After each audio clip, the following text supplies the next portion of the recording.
ভাই অনেকদিন তো বাসায় বসে বসে রয়েছেন, ঘোরাঘুরিও করি না। অনেকদিন তো আইলেন, দেখা দেওয়া না এসে কিরকম লাগতেছে পরিবেশটা? আসলে ভাই মনটা খারাপ ছিল, বাসায় বসে থাকতে পারছি।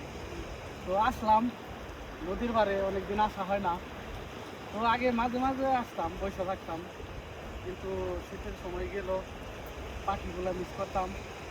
এখন মনে করেন আসছে নদীর পাড়ে, মনটা খারাপ ছিল, কিন্তু তারপরেও আইসা নিয়ে মনে করেন এই পরিবেশে মনটা একটু ভালো লাগতেছে। মানে বাংলাদেশের মতো লাগতেছে, বাংলাদেশের মতো একটা পরিবেশ। বর্ষা মাসে ধর নদীর পানি স্রোত আছে, ওই স্রোতের মতো এখন দেখতেছি। কিন্তু দেখেন মাঝখান দিয়ে অনেক পাখি বেশি বেশি যাচ্ছে, যে আপনারা দেখান, দর্শকদের দেখান, অনেক সুন্দর সুন্দর। আমার মনে হইতেছে যে আমি মানে বাংলাদেশে একটা ফিল হইতেছি।